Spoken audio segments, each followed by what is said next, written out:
Whispers of Asia, where every breath of wind carries a memory the living have tried to forget, where every ruin has a soul, and where every prayer, once whispered in fear, still echoes beneath blood-red lanterns, temple roofs, and the moss-covered bones of forgotten gods. Tonight, we invite you to walk where few dare return, into the haunted silence of a jungle temple long swallowed by time. But the silence does not mean peace. It means the shadows are listening. This is not just a ghost story. It is a story about devotion twisted into obsession, a sacred ritual that became a curse, and a monk who sought to become one with the divine by consuming the darkness meant to be cast out. You see, in this forgotten temple in northern Thailand, prayers were not always answered by the light. Some were answered by the shadows. And once you hear the whispers, you cannot unhear them. This is the story of the monk who ate shadows. Let us begin. The sun burned low over the rice fields of Chiang Rai, casting long ochre shadows across the land like fingers reaching for something they had long lost. The humid air clung to Nalina's skin as she stepped off the bus, her worn sneakers crunching softly on the gravel road that curved toward a village the world had mostly forgotten. She paused, adjusting the strap of her camera bag and glancing at her journal. The name of the place was written in delicate Thai script by a professor back in Bangkok, Wat Phra Saeng Lom, the Temple of the Dimming Light. Locals had told her it was abandoned, cursed, and unreachable during the rainy season. The elders wouldn't speak of it, only making vague gestures and uttering clipped prayers under their breath when she asked. One woman had offered her an amulet carved from banyan wood. "For your dreams," the woman had whispered, "so they don't follow you back." Nalina hadn't come for safety, she came for truth. Her thesis wasn't just about forgotten funeral rituals or ancient monastic orders. It was about the whispers, the undocumented rites, the rituals that never made it into textbooks, the shadows between the lines of history. And according to scattered mentions in brittle scrolls and an obscure manuscript from the 1890s, Wat Phra Saeng Lom had once been a spiritual asylum for monks who had broken their vows or lost their minds trying to keep them. As the path narrowed into jungle, the village behind her disappeared into a haze of bamboo and silence. Her phone lost signal an hour ago. There were no birds, just the sound of her breath and the occasional low rustle from the trees, always just beyond her line of sight. After what felt like forever, the path split. A crude wooden sign leaned against a tree, its painted letters faded and scratched. "Hum Kal, do not enter." She smiled grimly and walked past it. The first glimpse of the temple came as the last rays of sun slipped behind the horizon. Wat Phra Saeng Lom didn't rise majestically from the earth like the golden temple she had photographed before. No, it sank. Half swallowed by moss and earth, it looked as though it had been weeping into the jungle for a century. Cracked stone steps led to a crumbling viharn whose roof had partially collapsed. Ash-covered stupas leaned at odd angles, like they were trying to whisper secrets to the soil.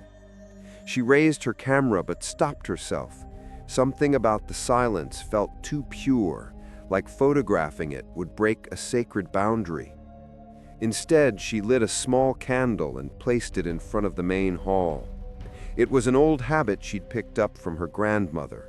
Always give light before you ask for it. The moment the flame flickered to life, she heard it. A low breath. Not wind, not animal. It came from beneath the floorboards of the viharn. She froze. The flame danced violently, casting flickers across the temple's front wall, revealing faded murals of monks with halos and demons with hollow eyes. In one panel, a monk sat under a Bodhi tree, his body emaciated and his eyes gouged out, offering a black bowl to a crowd of ghost-like villagers. The offering in the bowl was not rice, it was shadows. Nalina stepped inside, dust trailing behind her like smoke. The main altar was still intact. A massive Buddha statue sat cross-legged, covered in soot and streaked with candle wax. Its face had eroded in time, but something in the curve of its mouth made her uneasy. It didn't feel serene. It felt amused. Beneath the statue, partially hidden behind an offering tray, was a bundle of parchment tied with red string. She hesitated. Then she took it. The parchment crackled as she unfolded it. A monk's journal, written in beautiful slanted Thai script. She recognized the formal style, likely from the late Ratnakosin period. She flipped through a few entries, her eyes catching on strange phrases. He chants where the light does not touch. The bell rings without hands. I saw him eat the darkness from a child's mouth. The final entry was shorter. It simply said, "Do not enter the crypt. He is still hungry." She swallowed hard. A gust of wind blew out the candle. There was a stairwell behind the altar.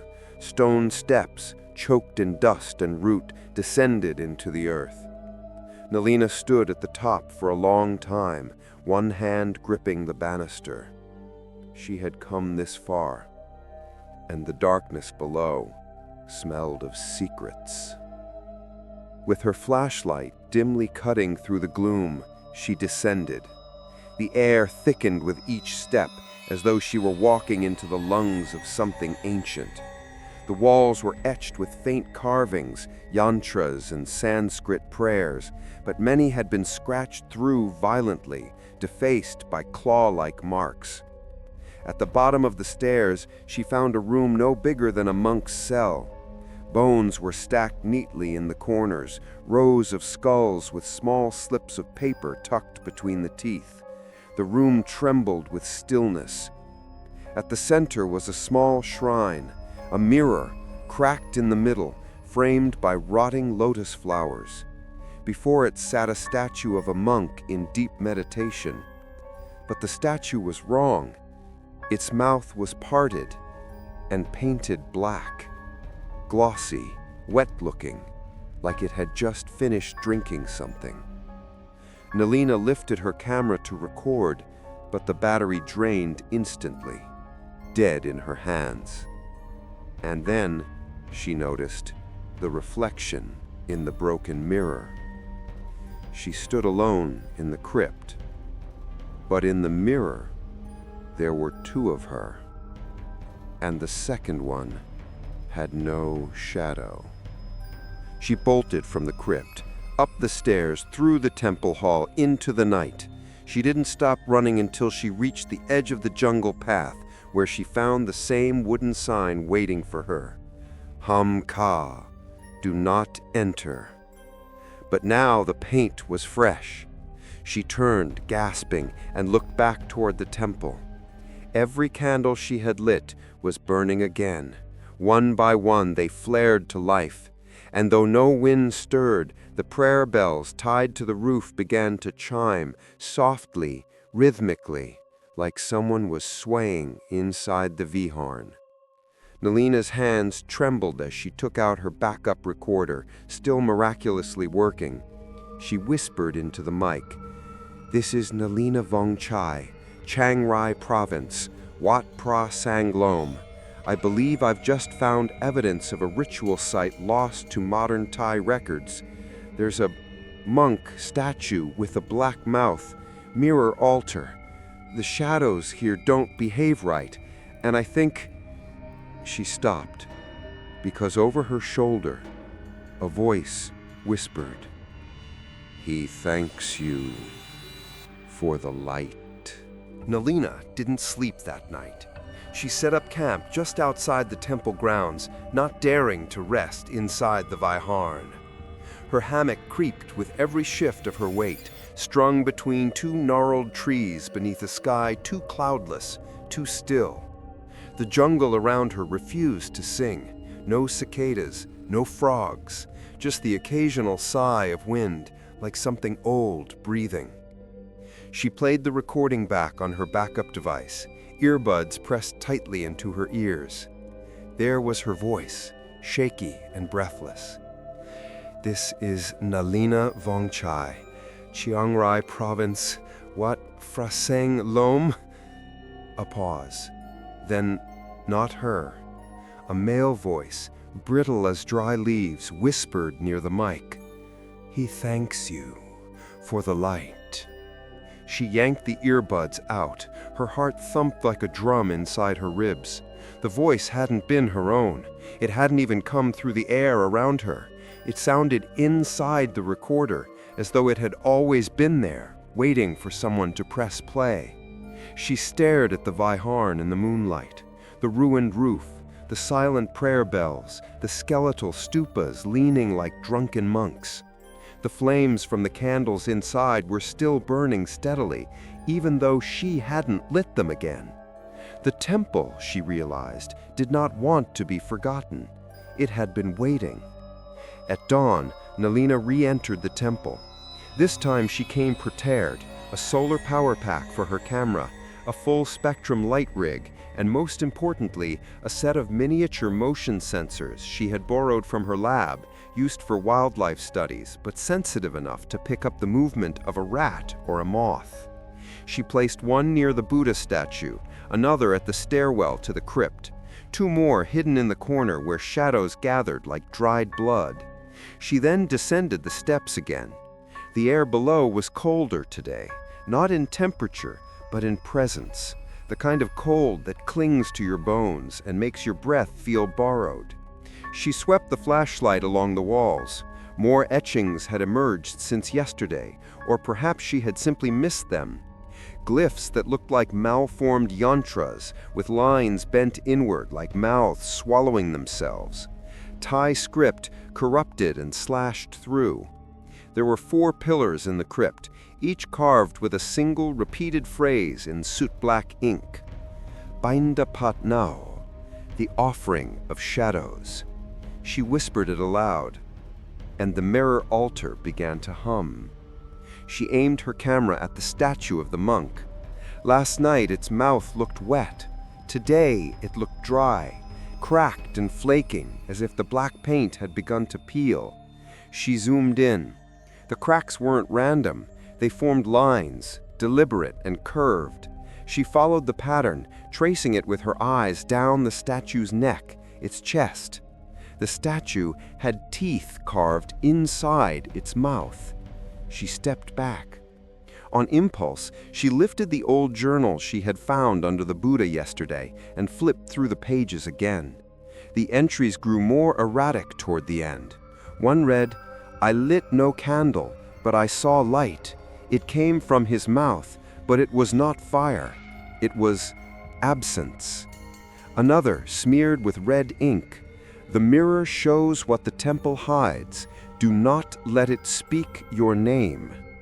She reached into her bag and pulled out a vial of powdered chalk, sprinkled it lightly over the mirror altar. Footprints appeared, bare feet, leading into the mirror, not away, not around, into it. Nalina set up a stationary camera to record continuously, framing the mirror and the statue. Then she returned above ground and waited. She sipped water, took notes, tried to review old footage, but the files were corrupted, warped into static with flashes of pale faces. Every few minutes, her motion detector beeped softly, no movement outside. but the one at the stairwell had triggered 3 times in the last hour. She checked her watch. It was nearly 4 p.m. Golden hour. The light bled through the broken roof, casting long slashes of shadow across the altar. Her recorder clicked on without prompting. The screen glowed, a line of static. Then, chanting. Male voices, several, whispering in unison in a dialect she didn't recognize. She leaned in, heart pounding. The chanting rose, trembled, then stopped abruptly. A single word echoed. Nalina! Her name, drawn out like a prayer. She ran back down the stairs, camera in hand, recorder clutched to her chest. The air was thick, almost syrupy. Her flashlight stuttered and flickered like it was suffocating. The mirror was fogged from the inside, and on the surface, pressed from within, she saw the outline of a face, a monk's face. Mouth open, eyes shut, skin tight over skull. He wasn't in the mirror, he was the mirror. She stepped closer. Her own reflection merged with his, overlapping for a breathless moment, and she felt something pull at her, not her body, but her shadow, like it was trying to leave her skin and join him inside the glass. She gasped and stumbled backward. The camera dropped. She reached for it and saw something crawl across the floor behind her. Not a figure, a shadow without a body. It slithered along the wall and disappeared beneath the statue. She stayed the night outside again, but sleep never came. She dreamed of the monk in the mirror. He sat cross-legged on a cracked floor, surrounded by bones, whispering to himself with his hands over his eyes. When she got close, he uncovered his face. His eyes were not gouged out. They were inverted, turned inward like deep black wells. From his lips, a thread of shadow extended toward her chest and began pulling something from inside her. She awoke with a scream and found that she was no longer alone in the clearing. There were small footprints in the dirt circling her hammock, child-sized, but barefoot, and each one had no heel, only toes, as if they had never turned around to leave. In the morning, she played back the camera footage from the crypt. The feed showed the mirror, hours of stillness. Then, at exactly 3:33 a.m., the monk statue began to move. Not visibly, not like a jump scare, but frame by frame, slowly. Its jaw lowered, its shadow stretched. And the mirror? The glass rippled. Something inside tried to push through. And for a full 7 seconds, the camera feed went completely dark. Not black, shadowed. When the light returned, the statue's mouth was closed again, but the mirror no longer reflected anything at all. Nalina stared at the journal. The final page, the one that warned not to enter the crypt, had more ink than she remembered. A smudge she had thought was meaningless now formed faint Thai script beneath the smear. It read, "He was never trying to leave. He was trying to bring someone in." The rains had not yet come, but the sky already smelled of wet earth. It was the year 1893, and the hills above Chiang Rai lay wrapped in smoke from hundreds of funeral pyres lit after the fever outbreak. Entire families were swallowed by the sickness in less than a week. Children, elders, monks, even abbots. The cremation fires burned without rest. From the ashes of one such fire came a boy who did not weep. His name was Tawan. He stood barefoot at the edge of the forest, his head recently shaved by his own trembling hands. Behind him, his home was little more than a burned skeleton. His mother had died clutching the family's prayer book. His sister's body had never been found.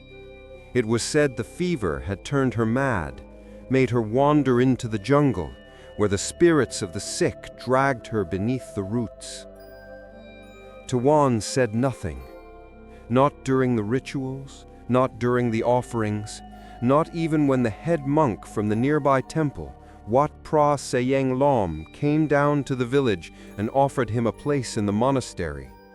He simply bowed, accepted the saffron robe, and walked away from the world he once knew.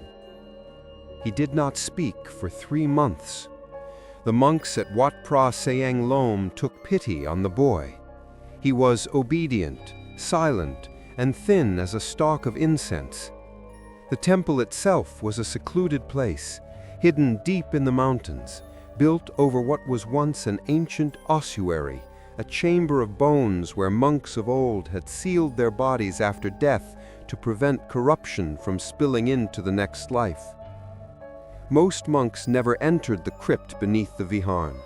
The stairwell was sealed with prayer cloth and warding bells, and only the abbot carried the key. But Tawan was curious. He rose before dawn. He meditated long after the others had slept. He cleaned the stupa courtyard until his fingers bled, even though no one asked him to. He fasted without command. And most troubling of all, he began to whisper when he thought no one was listening, not to the Buddha, but to the shadows cast by the flickering oil lamps in the meditation hall. He said the darkness whispered back. One night, he asked the abbot a question that no novice had ever dared speak aloud. Do spirits still feel hunger after death? The abbot, startled, said only this: if they die with craving still inside them, they do not stop eating, they just forget how to feel full. The following week, Tawan entered a vow of silence. Not the temporary silence of new initiates. This was deeper, permanent. He took a blade and carved a symbol into his own tongue, an old yantra copied from a palm leaf scroll he found in the locked library. When a senior monk found him collapsed in the garden, he tried to call for help. Tawan only smiled. They tried to stop him from fasting. He refused to eat. They tried to punish him for self-harm.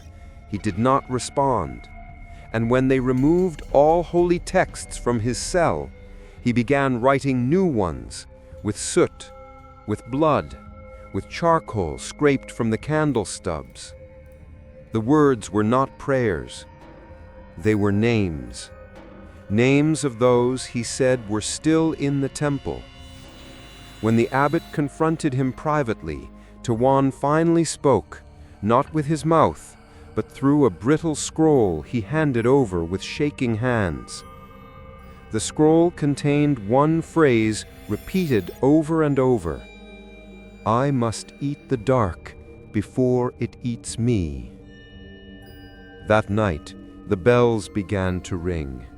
No wind, no hands, no visible cause. Just one bell swaying slowly, then 2, then all 12, clanging out of rhythm, calling no one. The monks awoke to find Tawan missing from his quarters. The crypt seal had been broken. It took them 3 hours to find him. He was sitting in complete darkness, deep in the ossuary chamber below the main hall, surrounded by bones, surrounded by silence. His hands were folded, his face was calm, but his eyes, wide open, glowed with a strange flickering sheen, as though reflecting candlelight where there was none. The abbot demanded he return to the light. Tawan said nothing. Then, in a soft voice, barely above a breath, he spoke his last words. The Buddha turned away from me. He bowed, slow and graceful, to the bones around him, and then he laughed. They brought him back up by force, scrubbed him, burned his robe, locked him in a stone chamber, but something had followed. The temple changed in the days after. Fires no longer caught easily. Statues bled from their eyes. A novice went missing, last seen standing too close to the stairwell, whispering into the dark. Then came the girl. A child from a nearby village, blind since birth, wandered into the temple grounds one morning. When asked why, she simply said, "He told me I could see again if I gave him my eyes." The abbot knew then what had happened. The rituals Tawan had performed in the crypt were not new. They were very old. Older than the temple, older than the Buddha, older than mercy.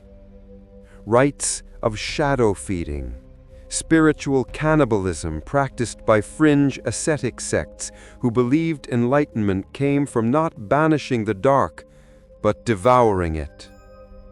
They believed shadows were souls left behind, echoes of lives unfinished, spirits too stubborn to move on. To eat one was to carry its weight. To eat many was to become hollow. And in hollowness there was power. The abbot found Tawan again on the 7th day. This time Tawan was not hiding. He was standing before the mirror altar in the crypt, the one sealed centuries ago with prayer threads and lotus ash. The mirror no longer reflected light, only dark. Tawan turned and smiled. His teeth were black. His shadow did not follow him, it led him. The abbot tried to perform a binding chant. The mirror cracked, and the last thing he heard was not screaming, but chanting from inside the glass. The temple was sealed after that, the crypt locked, the stairs bricked, the records burned. The monks who survived left the mountains in silence. Some took new names, others entered forest monasteries and never spoke again. Only one scroll survived, passed down quietly through generations of village monks. It contained a single warning: do not chant in darkness. Do not bow to the statue with teeth. And above all, do not light a candle in the mirror's presence, for he still waits, not to return, but to be remembered. The monks stopped lighting candles after sundown. They said it was because the wind was too strong, but the truth passed in whispers between the younger novices, that the shadows cast by flame had begun moving even when nothing else did, that some shadows no longer belonged to the monks who made them, that one night a novice saw his own shadow turn its head while his body remained still. No one dared confront the truth directly, not even the abbot, but everyone knew it began after Tawan returned from the crypt. He no longer ate, not rice, not fruit, not even water, and yet he did not wither. His skin remained tight across his bones, as though he were wrapped in some invisible tension. His lips no longer cracked, his robe no longer soaked with sweat, even under the punishing Chiang Rai sun. He spent his days in silence, sweeping the courtyard, but the broom left no marks in the dust. At night, he entered the main hall. The others avoided it after dark, ever since the statues began shifting slightly between visits. A head tilted a little too far, a smile stretched just a little too wide. The Buddha at the center of the altar, once golden and serene, now sat hunched, as if burdened by something unseen. Tawan would kneel before it, alone in the candlelight, and recite no scriptures. He simply stared at the statue's back, and then whispered, "Why did you turn away?" The abbot had the statue covered with cloth, hoping to break Thawan's mighty ritual. It didn't help. The cloth vanished the next morning. In its place was something no one had ever seen in the temple, a yantra burned into the wood of the altar, not carved or painted, but seared, as if branded from within. The pattern was unfamiliar. Sharp lines, circles within circles, lotus petals shaped like eyes. The oldest monk in the temple wept when he saw it. He said it was the symbol of the hollow gaze, a forbidden mark used by the ancient Aranyacharn sect, whose monks believed the path to divinity lay through hunger, blindness, and solitude. They called it the path of eating shadows. The abbot ordered the altar cleansed. The next day, it reappeared, larger. One of the younger monks, Brother Tham, tried to confront Thawan. He was brave, loyal, and foolish. He approached Thawan during midday meditation and demanded answers. Why do you chant alone? Why do you speak to shadows? Why do you no longer sleep? Thawan opened his eyes. There was no white left in them, only black, endless black. He leaned close to Brother Tham and whispered one sentence, "Because silence answers." Brother Tham screamed and fled. That night he tried to hang himself from the banyan tree in the courtyard. The rope snapped, his feet bruised, his neck scarred, but he survived, and he never spoke again, not even to himself. Then came the first disappearance. A novice named Lek. Barely 12, curious, bright, and drawn to Thawan like a moth to a flame. He had been watching the older monk from a distance for weeks, fascinated by the way he moved, fluid and noiseless, like water poured into shadow. One night, Lek followed him. The monks searched for the boy the next morning. They found only his robe, folded neatly at the foot of the Buddha statue. Inside the robe was a prayer scroll, but instead of scripture, it was filled with inkless writing, grooves etched into the paper with a dry stylus, too shallow to see until held to the light. When tilted, the words revealed themselves. I saw him eat a candle's flame and smile. The Buddha blinked. He said it was my turn. The abbot finally decided to act. He gathered the remaining monks in the prayer hall and declared a purification ritual would be held the next day. He planned to exorcise the temple, to cleanse every altar, every statue, every shadow. That night, the bells rang again, but this time they did not stop. The sound echoed for hours, even though the ropes had been cut weeks earlier. And in the morning, the temple's sacred scroll cabinet, sealed for generations, was found open, its contents rearranged into a single spiral on the floor. At the center lay a candle, burned completely, still warm. The abbot wept. He realized then what had gone wrong. Thawan had not been corrupted by something outside the temple. He had awakened something inside it. There were stories, old, buried ones, that this land had once been used for spirit cremations, not of people, but things not quite human. Ritual burnings of forest wraiths, accursed monks, and cursed unborn spirits. These souls had no temples, no altars, only hunger. And so they were sealed, not with walls, but with devotion. Each prayer built a cage, each chant a chain. But the cage required keepers, the chain required monks. When the temple's numbers dwindled, when faith faded, when silence became louder than prayer, the lock broke. And Thawan, he had been the first to listen. On the 7th night after Lek's disappearance, the abbot entered the main hall alone. He lit a single candle and knelt before the Buddha.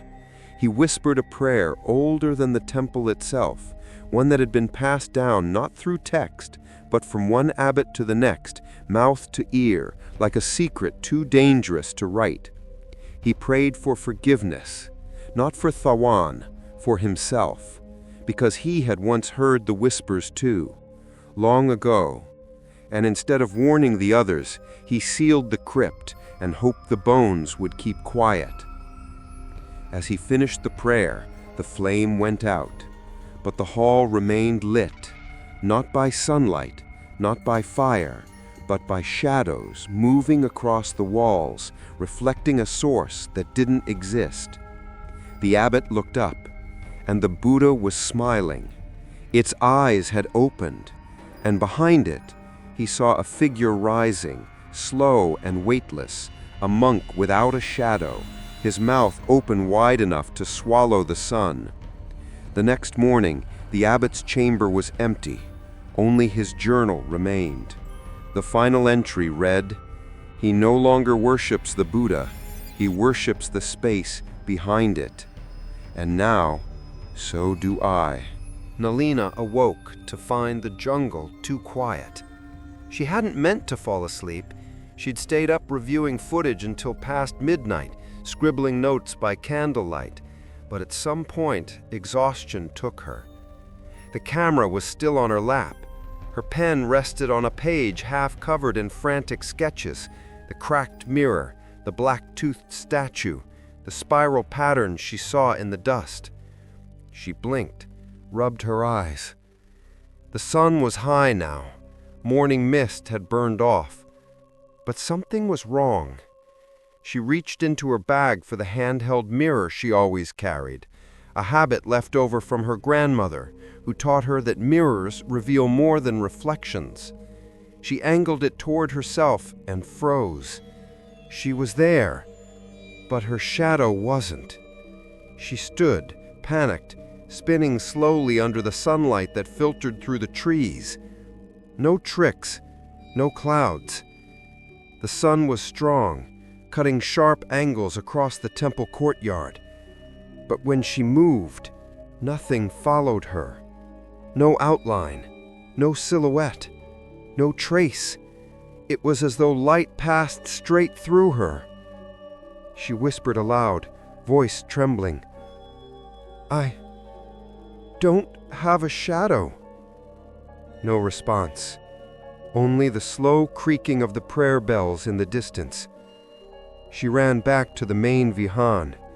Inside, the candles had gone out, but the air smelled of soot and jasmine, the scent of funeral offerings. Her equipment sat untouched, but when she checked the camera's playback, the night footage was corrupted again. The screen jittered with static and frames out of sequence. Yet amid the chaos, one still image froze clearly. A silhouette kneeling beside her sleeping body. Its arms were long, too long, its head bowed in reverence, and it had no eyes. Nalina backed away from the screen.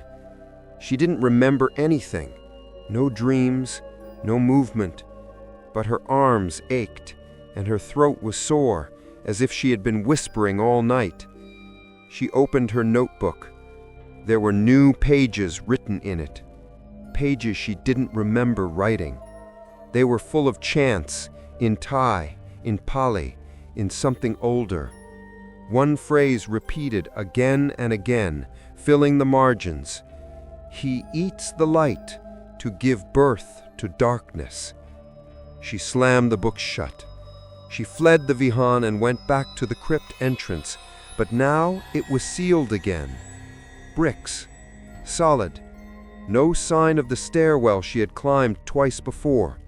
She scratched at the wall, pounded, looked for the crack she had slid through. Gone.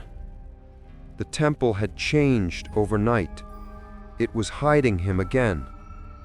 She wandered to the outer grounds, desperate for a way out.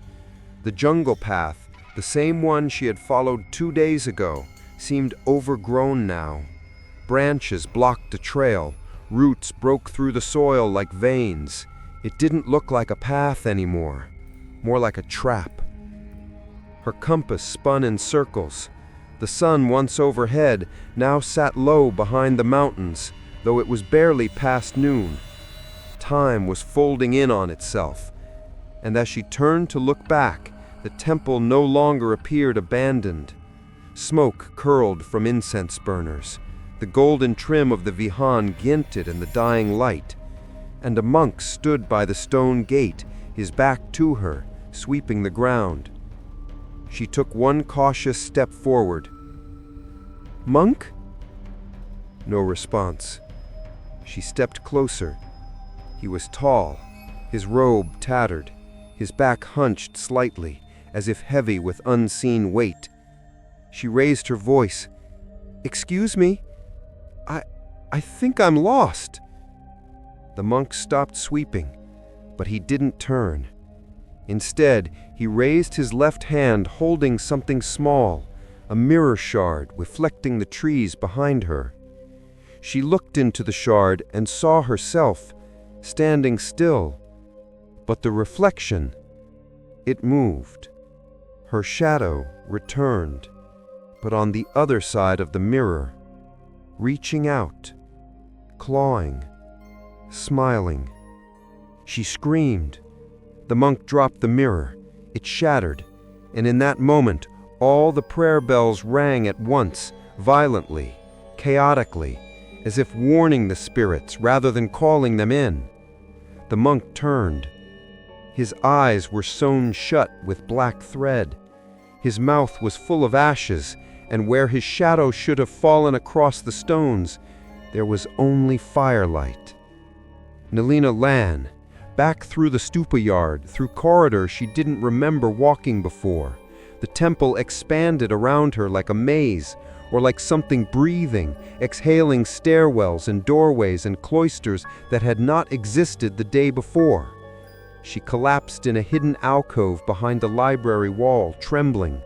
Her recorder buzzed softly in her jacket pocket. She fumbled to turn it on. The audio hissed, then a faint voice began to speak. Her own voice, layered beneath another. "He is eating the light that hides your sins. He sees what you cannot. He is your shadow now." She threw the recorder across the floor. It broke in half, still whispering from within the shattered casing. She clutched her head. This wasn't research anymore. This was possession. Night fell like a hammer. Darkness didn't ease in. It consumed everything at once. The jungle outside vanished into void, and somewhere in the temple below, deep beneath stone and prayer, Nalina heard chanting, rhythmic, slow, familiar. It was her own voice, calling to something in the dark, something that answered with hunger. They say monks carry silence like armor, but silence can also be a tomb. And deep within the foundations of Wat Phra Saeng Lom, long after the outer temple crumbled and the jungle reclaimed its stone, something still spoke beneath the quiet. Its words were not prayers. They were warnings, and they were written by the last abbot. Nalina found the journal by accident. The storm had broken late in the afternoon. Rain hammered the temple roof like 1,000 fists, forcing her to seek shelter in the old library chamber. A square room barely holding together, its roof patched with vines, its scrolls rotted at the corners. Lightning flashed, and in that split second of white, she saw it. A gap in the wall behind a collapsed bookshelf, no larger than a breath. She pushed the shelf aside. It groaned, but gave way. Behind it, a cavity in the stone. Inside, wrapped in red cloth and sealed with a string of wooden prayer beads, was a black leather-bound book, cracked with age. No title, no inscription, just a single embossed symbol on the cover. A monk kneeling in front of a mirror, but the monk had no face. She lit a candle and opened it slowly. The ink was faded but legible. The script was formal, the tone fragile, like a man unburdening himself before death. Nalina read by candlelight as the storm howled outside, and the temple finally began to confess. I was not the first to fail. The journal began plainly, a confession, not a chronicle. He did not name himself. Perhaps he no longer felt worthy. He wrote of how the temple was not built by pious men, but desperate ones. Centuries ago, a sect of monks fleeing persecution in Ayutthaya had stumbled upon this ridge. The land was cursed, avoided by locals, soaked in legends of ancient spirits bound in clay urns and buried under banyan roots. But the monks saw silence, solitude, a place forgotten even by ghosts. And so they built. But in their attempt to purify the land, they unearthed something far older than them, an ossuary chamber used in the pre-Buddhist era, filled with bones that had no names, only symbols burned into their skulls. The monks reburied the bones, sealed the chamber, and built their temple above it. They believed they had silenced it. They were wrong. The abbot wrote of his own arrival. He had come as a novice, drawn to the serenity of the remote temple, eager to serve, eager to forget. But it didn't take long before he heard the rumors of the mirror altar, sealed in a chamber only opened once every century during the eclipse rite, of the chant of inversion, never to be spoken aloud even in prayer, and of the bone offering, a ritual whispered in fear, where a monk could place a tooth or a finger in the ossuary to bargain for clarity, visions, or absolution. The abbot claimed he never believed any of it, until the day he saw Tawan open his eyes. He described Tawan in disturbing detail, how the boy had come broken with grief, but pure, how his meditations had once calmed the birds themselves, and how something began to look back when he meditated too long in the dark. He watched as Tawan changed, not suddenly, but like ink spreading in water, slowly, beautifully, inevitably. And by the time he realized it, the temple was already shifting around the boy. The shadows no longer fell the same way. Candles refused to stay lit.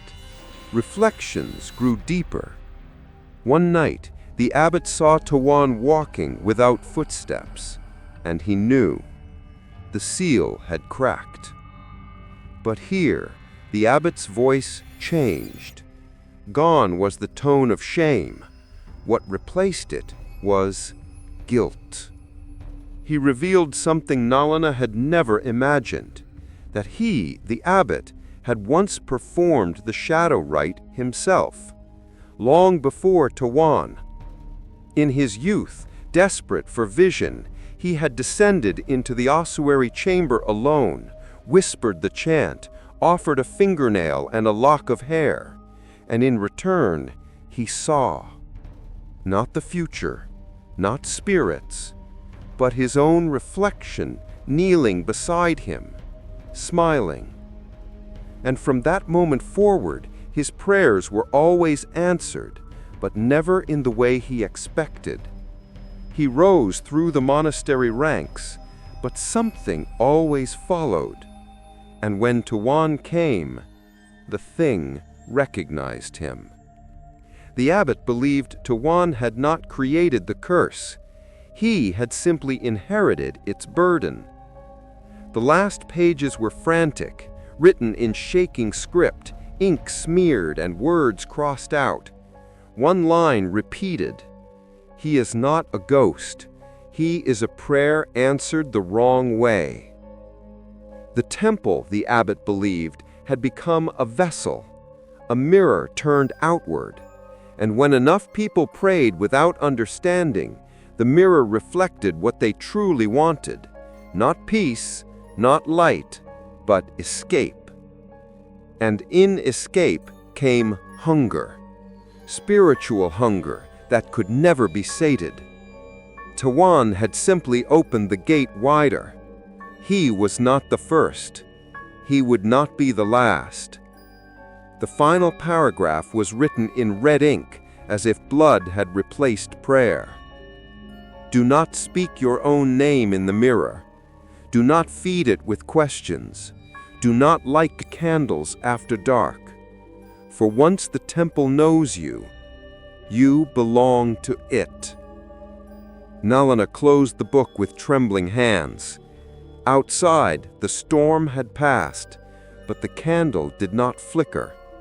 It burned straight and silent, and for the first time, she realized it cast no shadow. It began with footsteps in the dust. Small ones. Nalina found them just before dawn, pressed into the floor of the viharn where she had fallen asleep with the abbot's journal, still clutched to her chest. Her neck ached from sleeping upright. Her mind was fogged, like a radio caught between two frequencies, but the footprints were clear. They circled her body in an uneven spiral, barefoot, too small to be a monk's, too precise to be random. And every footprint had only 4 toes. She followed them in silence. They led to the old bell tower. The bells had not rung since the first night, yet even in stillness they seemed to hum. When she pressed her palm to the stone of the tower's base, she felt a pulse, like the temple had a heartbeat. And then, without sound, she saw her. A girl, standing on the second level of the tower. Thin, dressed in what looked like a child's school uniform, but tattered, bleached by time. No shoes, no face, only a white cloth tied across her eyes. Nalina didn't speak at first. She simply stood, waiting. The girl tilted her head, sensing her, then descended the steps, slow as breath, until she stood just a few paces away. Her hands were stained with soot, her fingernails chipped. But what Nalina noticed most was the way her shadow moved independently, as though it were watching from a different angle, slightly delayed. Nalina took a step forward. "Who are you?" The girl's lips didn't move, but a voice answered, not out loud, inside Nalina's mind. She spoke in whispers that weren't words, like thoughts that never passed through the mouth. "You are walking the wrong way," the girl said. "He already knows your name." Nalina shivered. The child stood still, unmoving, yet her presence felt old, not like a child at all, but like something that had been buried for too long and remembered what it meant to wait. "What do you want from me?" The girl raised one hand, pointed to Nalina's chest. "To your shadow," she said. "He fed on mine. Now he's hungry again." The girl turned and began to walk, drifting more than stepping. She moved past the bell tower, across the courtyard, through the stupa path. Nalina followed. They reached a small alcove hidden behind a crumbling wall, a place Nalina hadn't noticed before, though she had walked past it countless times. Inside was a mural, worn but still visible. It depicted a monk surrounded by children. Their eyes had been scratched out with a blade. The monk knelt before a mirror, holding a bowl filled not with rice, but with shadows shaped like eyes. Nalina stared, horrified. The girl stood beside her. "He doesn't eat souls," she whispered. "He eats the parts that remember light." Then she turned to face Nalina directly. Her blindfold unraveled on its own. Beneath it were empty sockets, but not bloody, not violent, just hollow, as though the eyes had never formed at all. "I gave mine willingly," the girl said. "He promised I could see my mother again." Nalina stepped back. Where is your mother now?" The girl's mouth twitched. "Still looking." The wind shifted, the temple groaned, and in that moment, the girl stepped into the shadow of the wall and vanished, as if the darkness had swallowed her whole. Nalina reached out, touched the stone where she had stood. It was freezing and damp. When she turned around, her own shadow had returned, but something was wrong. It was smiling. That night, she dreamed of the girl, but the dream wasn't her own. She felt small, cold, lost. She walked barefoot through the jungle, following bells that chimed without rhythm. She entered the temple. There were monks, but their faces were masks, and when one lifted her into his arms, she felt no warmth, only silence. He said nothing, but as he carried her into the crypt, the walls began to whisper. She will see again, but not with eyes. Nalina woke, gasping. Her hands were clutching her own face, as if trying to protect her eyes from something unseen. She scrambled up, heart racing. Outside, the Viharn morning had broken. Soft light filtered through the trees. But she felt it. Something had changed. The temple no longer felt like a ruin. It felt awake, waiting. And the girl was gone, but her footprints remained, leading back to the crypt. Nalina followed them, but where the crypt had once been bricked shut, the wall was now gone again, as if it had never existed. The passage yawed open like a mouth. Inside, the darkness breathed, and somewhere far below, she heard the sound of prayer. Not in Thai, not in Pali, but in a language made of hunger. The temple fell quiet after the abbot disappeared. There was no announcement, no funeral, just an empty room and the lingering smell of incense that never burned. His robes were left folded atop his meditation cushion, still warm to the touch, as if he had only just risen and stepped into another world. Some said he went into the forest. Others said he entered the crypt again, this time alone, and never came back. But the monks knew the truth. He had waited too long, and now Thawan was the one who lit the candles. He did not speak. He did not teach. He simply sat in silence in the main hall hour after hour, back straight, hands folded, eyes closed. But no one could bear to watch him for long, because sometimes his lips moved, and the movements did not match any prayer they knew. Some monks heard him mutter names. Others heard chanting in reverse, syllables that began as blessings but unraveled into something broken. Worse still was what they began to find in the mornings. Feathers, scratches along the floor as if claws had dragged across the stone. Once a trail of ants, thousands of them, leading to a corner of the meditation hall where the shadows never left, even in daylight. And then one morning, there was a bowl on the altar, a monk's alms bowl. Inside it were two eyes, glass-like, glazed with a milky sheen, still wet. No blood, just placed carefully on a folded piece of cloth like an offering. A cry rang out. It was Brother Sene. He was blind. His eyes were gone, but there was no wound, no scarring. His sockets were smooth, closed as if born that way.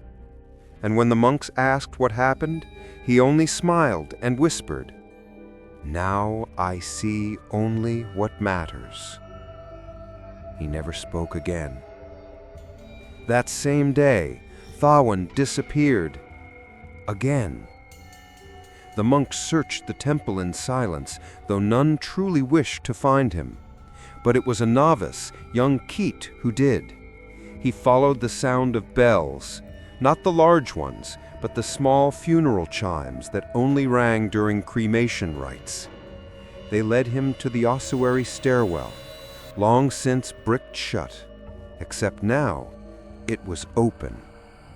The bricks had been removed, each one stacked neatly to the side, and carved into the top step was a symbol, an eye split in two.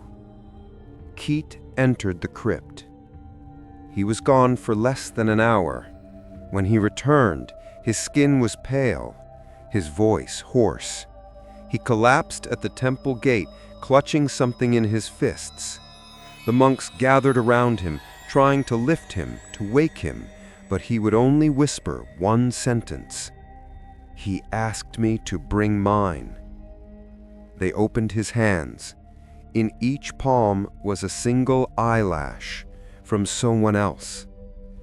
That night, Thawen emerged.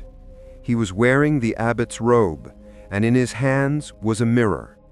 Not the one from the altar, a smaller one, oval, wrapped in prayer cloth. He placed it at the foot of the Buddha, and for the first time in months, he smiled. The smile stretched too wide, revealing teeth blackened not with rot, but with ink, the kind used to scribe curses. Over the next few days, animals began vanishing from the forest. Birdsong stopped. Stray dogs barked at nothing, then refused to enter the grounds.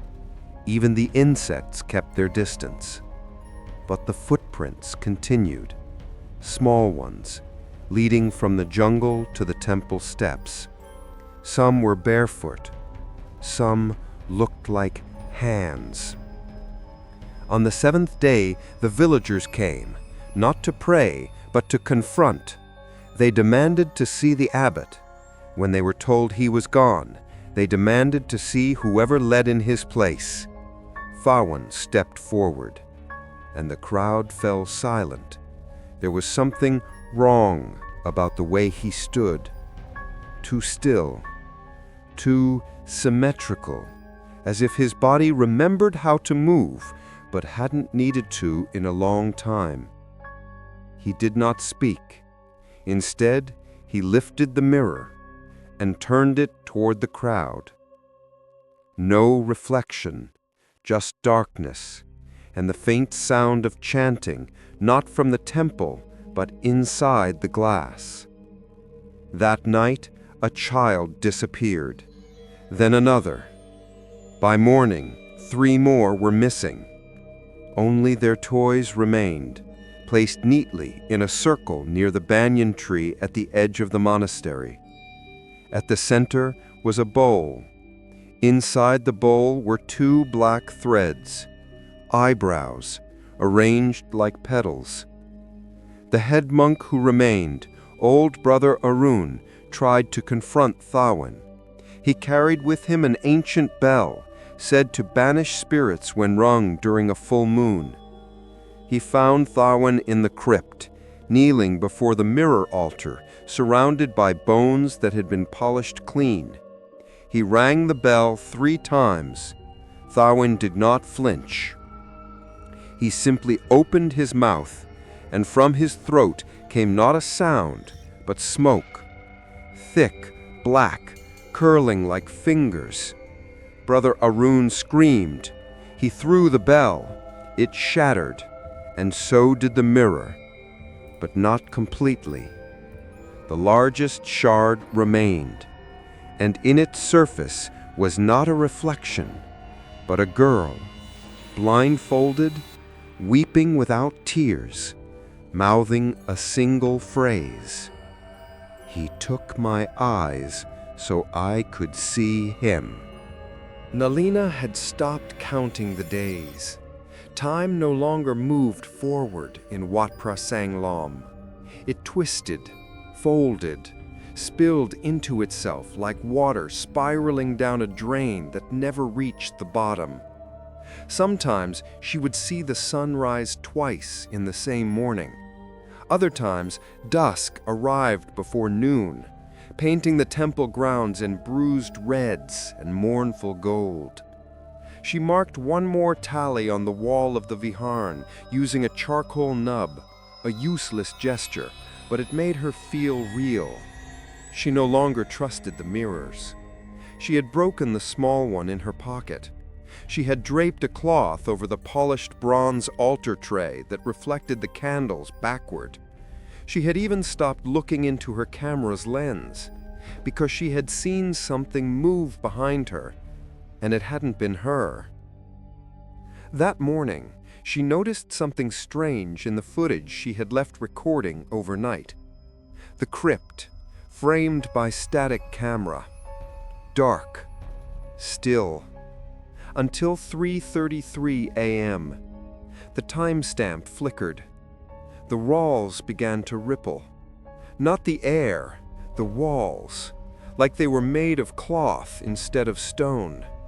And then, without warning, a monk stepped out of the wall. No sound, no footsteps, just the smooth, fluid motion of something that didn't need doors. He walked across the floor, bent slightly at the waist as if carrying a burden. His robe dragged behind him like ash. He turned to face the camera. No eyes, just a stitched cloth stretched over his face. And from behind that cloth, the faint impression of a smile. Nalina shut off the camera, but her hands kept trembling, because she recognized the shape of the cloth. It matched the blindfold worn by the girl. And worse, she had seen it before, last night, in her dream. But in that dream, the monk hadn't been behind the wall. He had been inside her own reflection. She took the abbot's journal and returned to the bone courtyard, the place where the stupa shadows gathered thickest, where the stone seemed to remember every footstep it had ever carried. She sat in the lotus position, trying to breathe slowly, to remember the rhythm of chants from her grandmother's shrine. But the temple pulsed beneath her. The stones were no longer still. They felt soft, spongy, alive. And then the wind returned. It hadn't blown in days, but now it howled like a broken flute, carrying with it the sound of children laughing. She stood up, looked around. There was no one, but the laughter grew louder, echoing through the air like wind chimes twisting in a storm. Then, silence. She turned, and there he was, standing within the temple wall, not behind it, inside it. His form half embedded in stone, as if the wall had only half forgotten to let him go. One arm extended, palm open, fingers crooked like tree branches, and in his hand, a tooth. Small, white, still bleeding. Nalina stumbled backward. The wall swallowed him whole. Gone. Not vanished, just absorbed. She ran to the stairwell. The crypt was open again, its breath heavy, thick with candle smoke and decay. But now the walls were covered in something new. Faces. Hundreds. Carved in relief along the stone, like screaming souls pressed into clay. Their mouths wide, their eyes hollow. Each one shaped differently, each one real. And at the center of the far wall, larger than the rest, was hers. Nalina dropped to her knees. This wasn't haunting. This was claiming. The temple wasn't watching her anymore. It was becoming her, replacing her, rewriting her into the stone. She reached for her journal, flipping to the blank pages at the back. She tried to write, but her hand didn't respond. The pen slipped from her fingers, because she realized her fingernails were black, not painted, stained, like ink, like ash. She stumbled out of the crypt and collapsed beneath the banyan tree, gasping, shaking. And there, lying in the dirt beside her, was her camera. It should have been in the viharn. She hadn't touched it since morning. She picked it up. The screen blinked. Playback started. And there she was, asleep beneath the tree, just as she had been seconds ago. But behind her, in the video, the monk watched her from inside the tree bark, like a painting alive beneath the surface. His mouth opened, and from it spilled not words, but a copy of her voice. He repeated something she had said days ago. In fear, in confession. She had whispered, "I think I made a mistake." Now he whispered it back, but in her voice. She threw the camera. It shattered. She didn't care. She no longer knew what was hers. Not her voice, not her shadow, not even her thoughts. Because as she knelt there beneath the tree, she began to hear whispering in her own head. But it wasn't warning her. It was inviting her, calling her name in reverse, anointing her, naming her not as a visitor, but as a mirror. That night she did not sleep. She sat before the cracked Buddha in the viharn, surrounded by candles that would not stay lit. The darkness pressed in. She closed her eyes, and in the silence she heard a voice. "You are no longer in his temple. You are in his prayer, and he has never stopped chanting." There was a time when Wat Phra Saeng Lom held peace, when chants rose with the sun, when monks walked barefoot through the village, accepting offerings with quiet smiles, and when children lit candles for the departed, believing the light would guide souls home. That time was gone. What replaced it was not silence, but a hum, low, unending, rising from the ground like heat, vibrating through the walls, through teeth, through bones. The monks called it the chant of the shadowless, and none of them remembered who had started it, only that Tawan now led it. He did not chant with breath. He did not speak with words. He sat in the center of the viharn, surrounded by bowls filled with melted wax, ashes, teeth, and strands of hair, and from his chest came a sound like distant thunder. It resonated with the cracked bell above the main gate.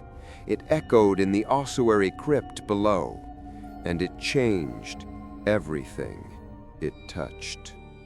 One monk tried to block his ears. He clawed at them until blood ran down his neck, but still he heard it. Another tried to drown it out with drums, striking the old tapon until his hands blistered and bled. The drums split down the center, and inside was a second mouth, carved beneath the skin of the wood, whispering the same sound. The temple statues turned, not all at once, but one by one.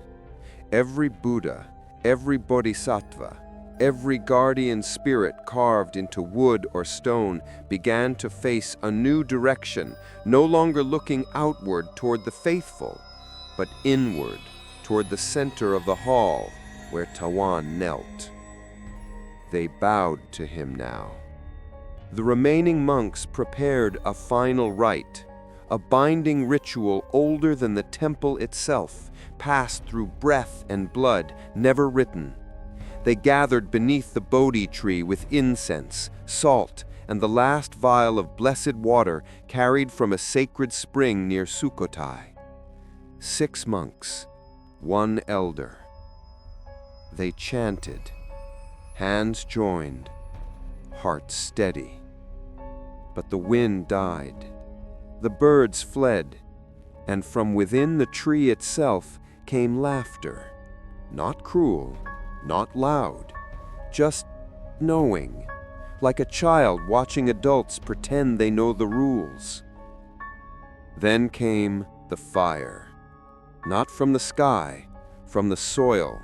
The earth split beneath the monk's feet and released a heatless flame, pale, blue-white, like moonlight soaked in ash. It did not burn flesh, but it burned memory. One by one, the monks stopped chanting.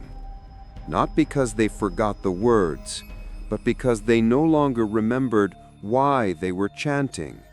They looked at one another with vacant eyes, and Tawan watched from the shadows, smiling. Only one monk remained, old brother Niran.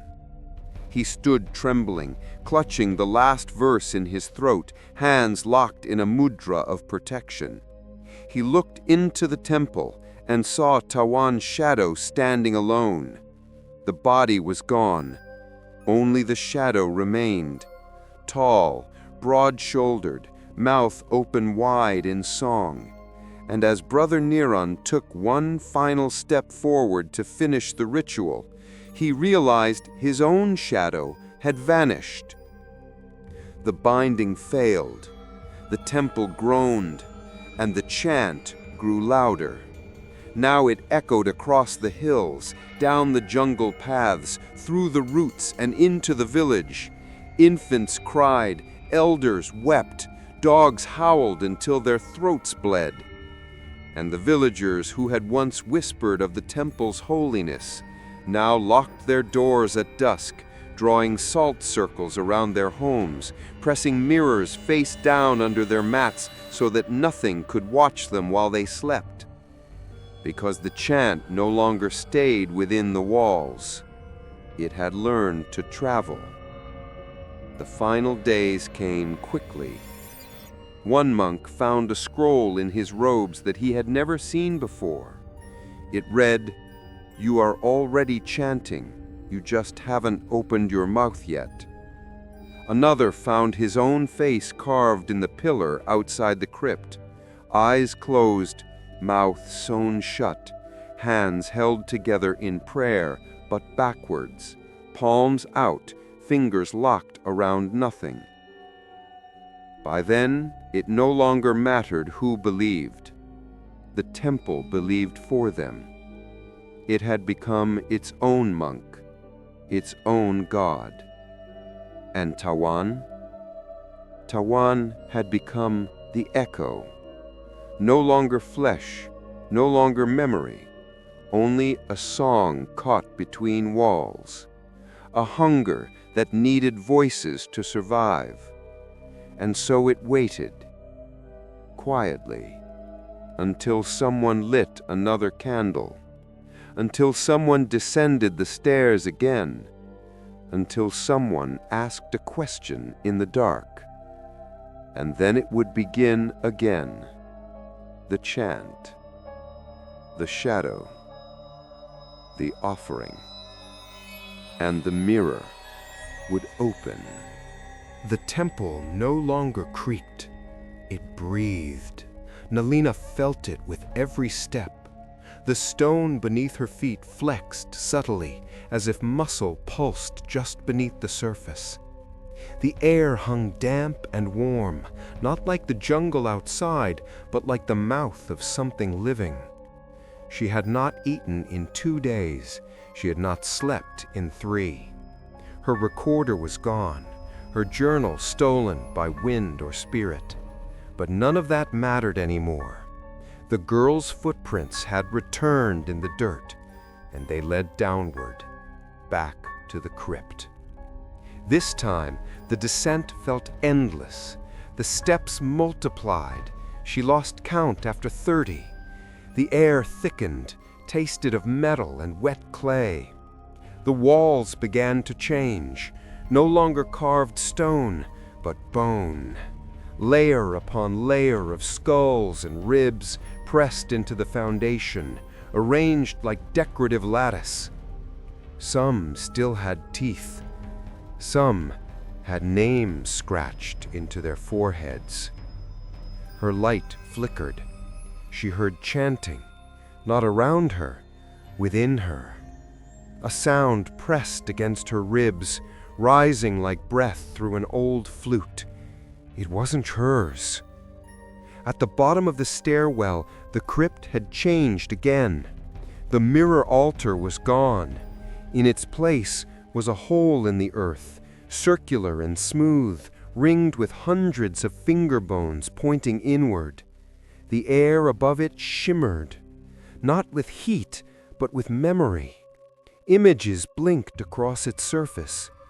Her grandmother's hands lighting incense, a childhood fever, a field of white lilies behind her home, her father's voice, her own reflection, watching her from below, not mimicking her, but waiting. She stepped to the edge, and the chanting stopped. From the silence rose a voice, not male, not female, not human.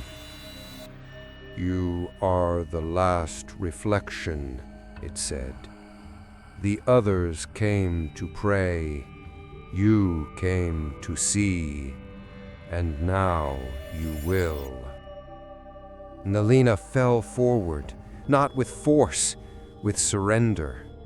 The hole swallowed her like ink on rice paper, sinking her into a blackness without edges, without weight, without end.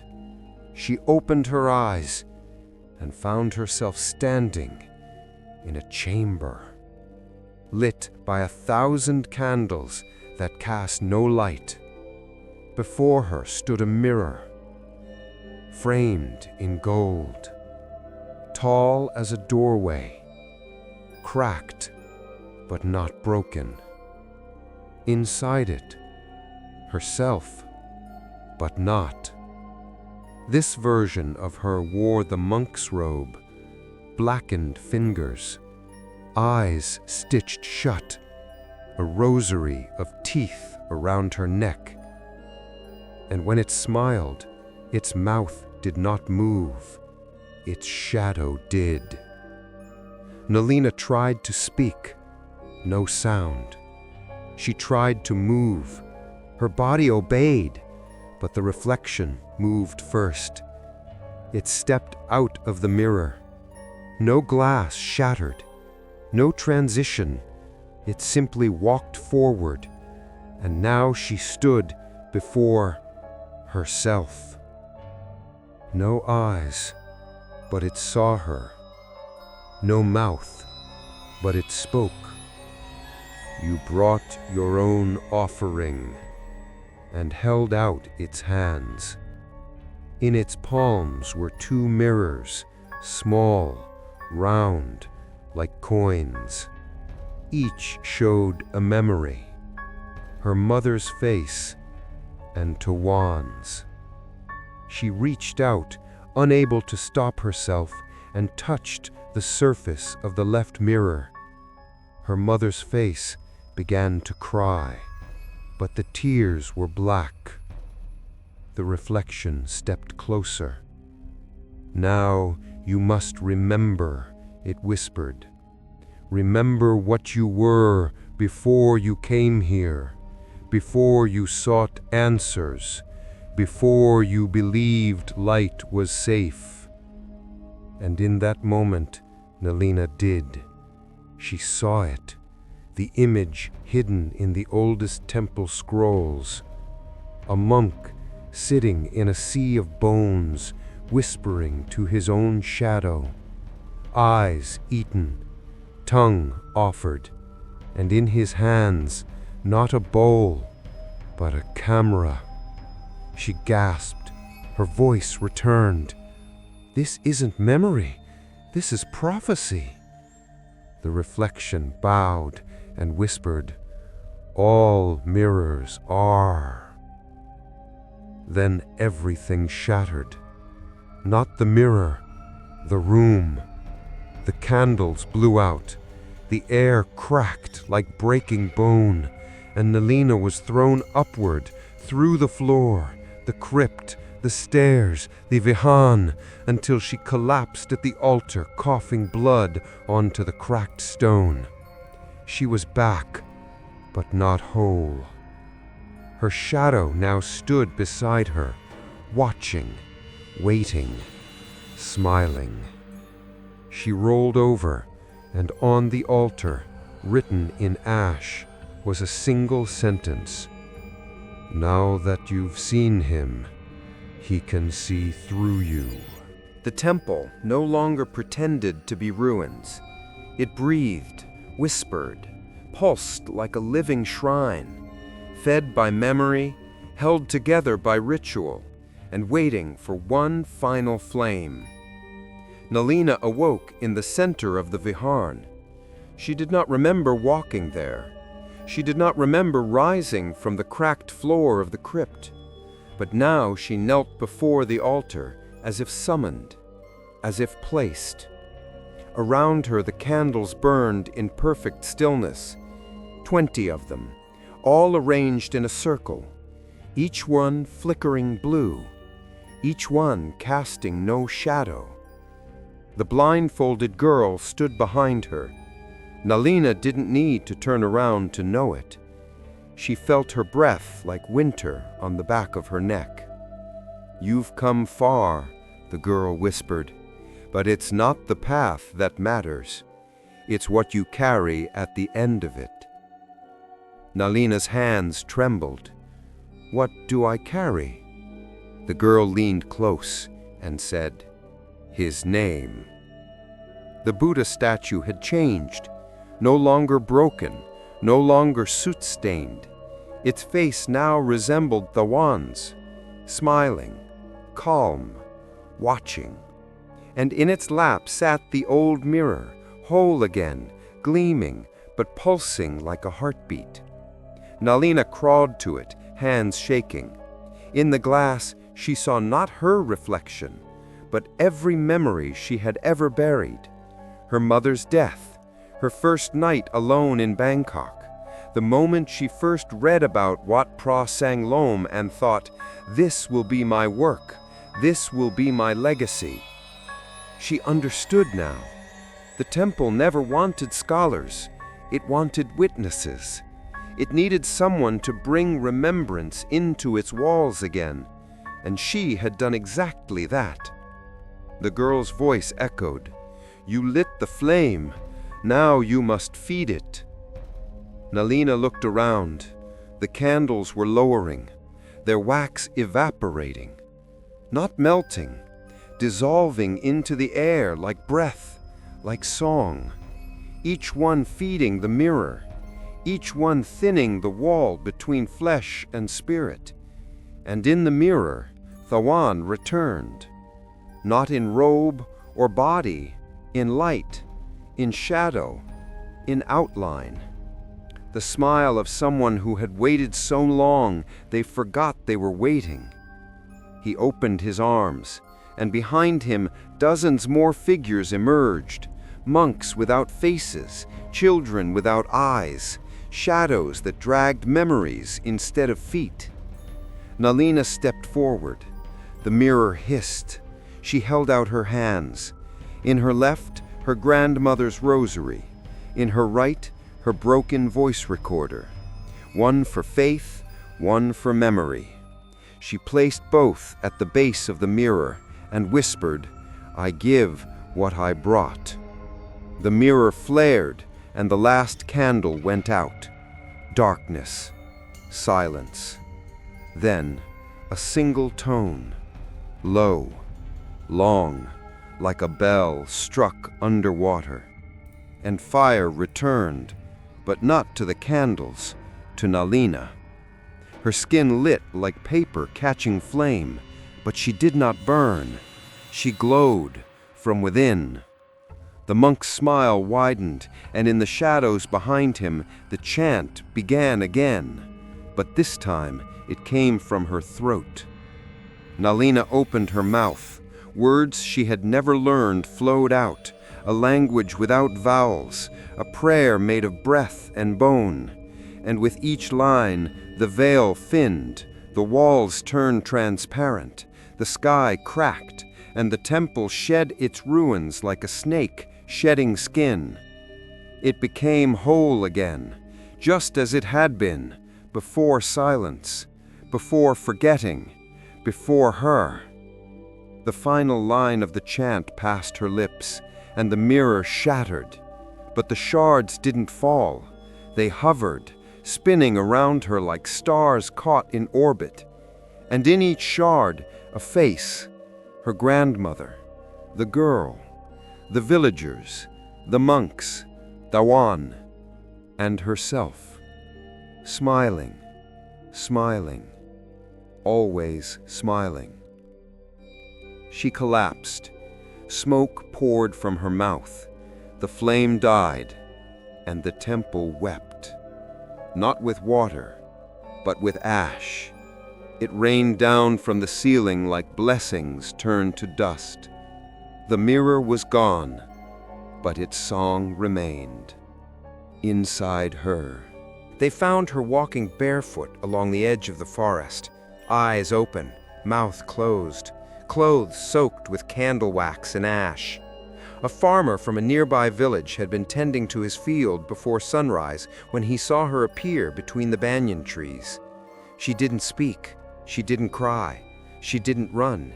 She simply walked, as if she had forgotten how to be afraid, as if fear was something that only belonged to those who hadn't seen what she had. The authorities came later. She gave them no name, no story. They tried to check her vitals. Her pulse was slow but steady. No wounds, no fever. Only the deep, hollow quiet that filled every room she entered. A doctor tried to shine a flashlight into her eyes. She did not blink. And when the doctor turned off the light, her shadow didn't return. They brought her to a monastery in Chiang Mai. An old monk agreed to take her in. He said he had seen this kind of silence before, many years ago, in a boy who had once wandered out of a burned temple and never spoke again. The monk gave her a room, a journal, a bell for prayer. She did not ring it. She did not write. She only watched. Every morning she sat beneath the altar, eyes fixed on the candles. They never flickered. Not once. One evening, the monk found her standing by the mirror in the corridor. She had placed a cloth over it. When he asked why, she did not answer, but she held up her hand, and in her palm was a tiny shard of glass, smooth and black, like obsidian. The monk asked where she had found it. She traced a circle in the air with her finger, and then tapped her chest. Inside. A month passed, then another. She began to speak again, softly, only a word or two at first, but never about the temple, never about Tawan, never about the mirror. She spoke of wind, of memory, of the sound shadows make when they whisper against stone. She told one of the younger monks that she sometimes dreamed of a girl with no eyes, sitting beside a cracked Buddha and humming to the bones beneath the floor. The boy asked what the girl wanted. Nalina replied, "She wants someone to remember her." And then she smiled, the same slow, knowing smile the monk had seen once before, long ago. They found her drawings hidden under her sleeping mat, charcoal sketches, dozens of them. Some showed the temple, again complete, roof unbroken, monks bowing, candles lined like stars. Others showed her, standing at the center of a spiral made of teeth. One sketch was torn in half. The left side showed her as she was, calm, soft-eyed, whole. The right side was something else, blackened, mouth open, no eyes. And beneath it was written one sentence in trembling Thai, "I left my shadow in the mirror." The monk wrote to a university. He sent the name of the temple, the girl's notes, what little history he remembered. The letter was never answered. But one day, a package arrived. Inside was a USB drive. It contained footage Nalena had recorded, footage no one had seen. They watched it together. It began with the crypt, empty, then flickered, cut to the stupa yard, where shadows moved without bodies. Then Nalena, sleeping beneath the banyan tree, and behind her, the monk, walking not through the frame, but into it, as if the camera had become a mirror. The footage ended in static, no sound, only the final image burned into the screen, a candle, still lit, and beneath it, in flickering Thai characters, "Do not let the light see you." Nalena closed her eyes. The old monk asked her gently, "Is he still there?" She did not speak. She reached out to the wall and traced a shape in the dust. Not a name, not a prayer, a mirror. It began as a curiosity, an anonymous upload, a video with no description, no title, just a file name in broken Thai script, unreadable to anyone who didn't recognize the old temple language. But curiosity is louder than caution, especially when it comes at night, when the lights are low and the shadows stretch just a little too far across the room.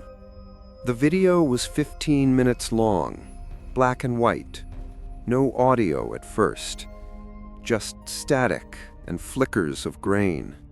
Then shapes began to move, slow, indistinct. A woman walking through a ruined temple. She carried a candle in one hand, in the other, a mirror. Her face was familiar, but viewers couldn't place it until they saw her stop before the altar, set down the camera, and look directly into the lens. Her lips moved, but no sound came. Then the screen went black. 1 minute later, a line of text appeared. "He chants where light cannot reach." Some people closed the video then. Others watched on. They shouldn't have, because at 3:33 in the video's timeline, a sound began. A hum, low, almost beneath hearing. It echoed even when the volume was muted. It echoed from behind the screen. Forums began to light up.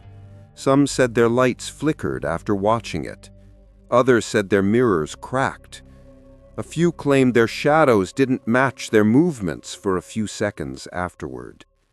One user uploaded a still from the video, a single frame, a monk with no eyes, smiling, standing behind the viewer's reflection, visible only in the screen's glare.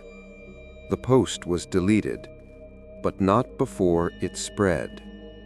A week later, the video reappeared on another channel. This one claimed it was a student documentary, a forgotten project found on an old hard drive. They uploaded it again, this time with subtitles. The chant was transcribed, but no language expert could identify it. Some said it wasn't a language at all. It was a name being spoken backward, again and again. A user named DustEcho7 left a comment, said he had watched the video twice, and both times the candles in his room lit on their own. When asked for proof, he said he didn't have a camera anymore. He had smashed it after seeing himself smiling in a photo he didn't remember taking. The video kept spreading, sometimes in inboxes, sometimes as ads, sometimes even autoplaying when no one clicked, but only at night, only when the viewer was alone, only when the room was just dark enough. A creator tried to react to it live. She laughed at first, called it slow, boring. Then her camera feed glitched.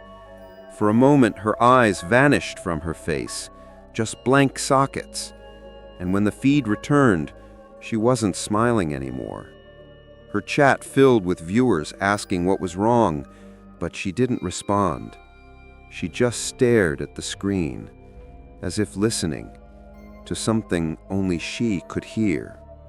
The final frame of the video was uploaded to a Reddit thread titled, "Do not watch this video after dusk." The image showed the cracked mirror at Wat Phra Saeng Lom, but this time it reflected not the temple, but the room of whoever was watching. Their own bed, their own desk, their own face. And behind it, a monk, smiling. No one knows who uploaded the video. Some say it was Nalina herself. Others say it was the temple. That Wat Phra Saeng Lom still stands deep in the jungle, and that if you find it, you'll see no ruins at all. Just walls freshly painted, candles burning without smoke, and shadows that stop walking when you turn to look. There's only one real warning passed between those who know the story now. One rule, one protection. If you must watch the video, do not watch it after dusk, not in darkness, not alone, and never, ever in front of a mirror.